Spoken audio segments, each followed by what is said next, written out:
ఒక మంచి అధికారులు ఉంటామో ఇట్లా డ్రీమ్స్ ఉన్నాయి. సో అదే మన దేశానికి మన రాష్ట్రానికి అదే కావాలి కదా.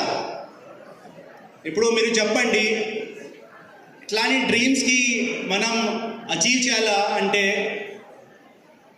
ఇది ఒక వీక్ మైండ్తో ఒక వీక్ బాడీతో సక్సెస్ఫుల్ అవుతుందా? Yes or no?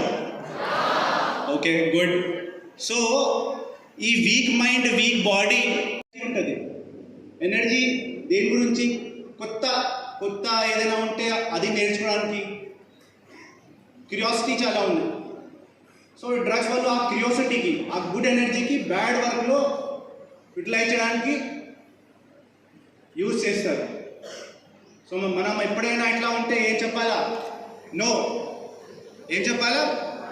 అంతే. ఇదే మనకి కావాలి.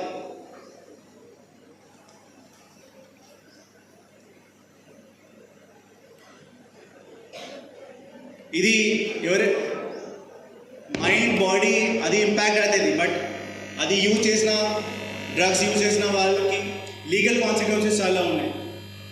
సో మన దగ్గర కూడా కొంత పిల్లలు 16-17 ఏజ్ ఉన్న వాళ్ళు కూడా డ్రగ్స్ అలవాటు అయ్యి మన దగ్గర వచ్చి ఇట్లా చెప్పినాము మనకి, సార్ మనకి డ్రగ్స్ అలవాటు అయింది, ఎట్లా ఎట్లా మనకి అలవాటు. కరెక్ట్ ఉండాలి, మంచి వాళ్ళతో ఫ్రెండ్షిప్ చేయాలి. సో నువ్వు అలా చూస్ చేసుకునే దాన్ని బట్టి ఉంటుంది. సో ఎవరు అట్లా చేసినా కూడా మీరు దూరంగా ఉండాలి, first point. And second point, వాళ్ళు ఎవరైనా చేసినా మీ పేరెంట్స్కి లేకపోతే టీచర్స్కి వెళ్ళి కంప్లైంట్ చేయాలి, ఇట్లాంటి బ్యాచ్ ఒకటి ఉంది అని. లేకపోతే ఈవెన్ 100కి డయల్ చేసినా కూడా మనకు టోల్ ఫ్రీ నెంబర్స్ కూడా ఉన్నాయి, పోలీసులకు కూడా ఇన్ఫార్మ్ చేయాలి.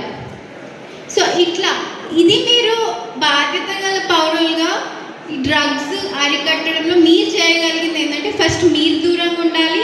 అండ్ ఎవరైతే ఆ పనులు చేస్తున్నారో వాళ్ళ గురించి కంప్లైంట్ చేయాలి. అండ్ కంప్లైంట్ ఏంటి అంటే టీచర్స్కి, పేరెంట్స్కి, నెక్స్ట్ స్టెప్ ఈవెన్ పోలీసులకు కూడా మీరు కాల్ చేసి చెప్పాలి. చేస్తారా? గట్టిగా ఓకే. సో ఇది అన్నమాట డ్రగ్ స్టోరీ. సో టెంప్ట్ కావద్దు, ఫస్ట్ థింగ్ దాని నుంచే దూరంగా ఉండాలి. అండ్ మీ కెరియర్స్ మీద మీరు కాన్సన్ట్రేట్ చేయాలి. ఫస్ట్ కెరియర్, దాని తర్వాత అన్ని 25 years లోపు సెటిల్ అయిపోవాలనేది ఒక టార్గెట్ పెట్టుకోండి. అండ్ దానికోసం కష్టపడండి. దెన్ యూ కెన్ ఇంకా తర్వాత మిగిలిన అన్నీ చేయొచ్చు. ఓకేనా? ఓకే, ఆల్ ద బెస్ట్ అందరికీ.